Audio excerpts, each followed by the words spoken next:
Cinderella replied meekly, "Yes, Mom." One day, a royal ball was announced. A grand affair will be held, where the prince will choose his bride.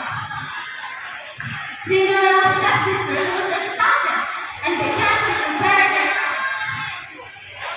"Yay! We're going to the ball! You, Cinderella, will stay here and work." As the carriage carrying her stepfather departed, Cinderella was left alone. And suddenly, a radiant fairy godmother appeared. "Don't cry, dear. You shall go to the ball."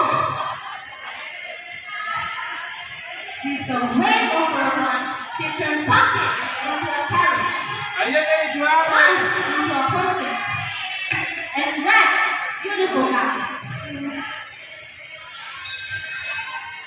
"But godmother, what about my shoes?" "Don't worry, dear." And the godmother produced a pair of glass heels.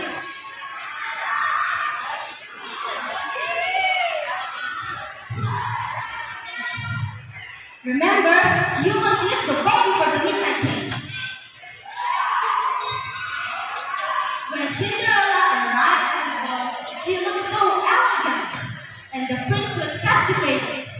They began to dance, and it is love at the first sight, a night of dance away. And it's already at midnight. Cinderella rushed from the ball and leaving one of her shoes. The prince was wondering where Cinderella was.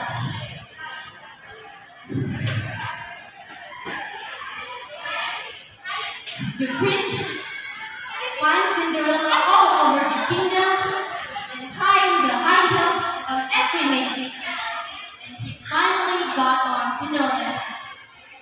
But the stepsister tried the heels, but it didn't fit them.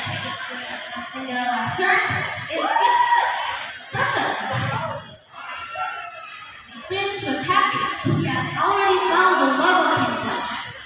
Cinderella left the castle and led her step-poor family to them.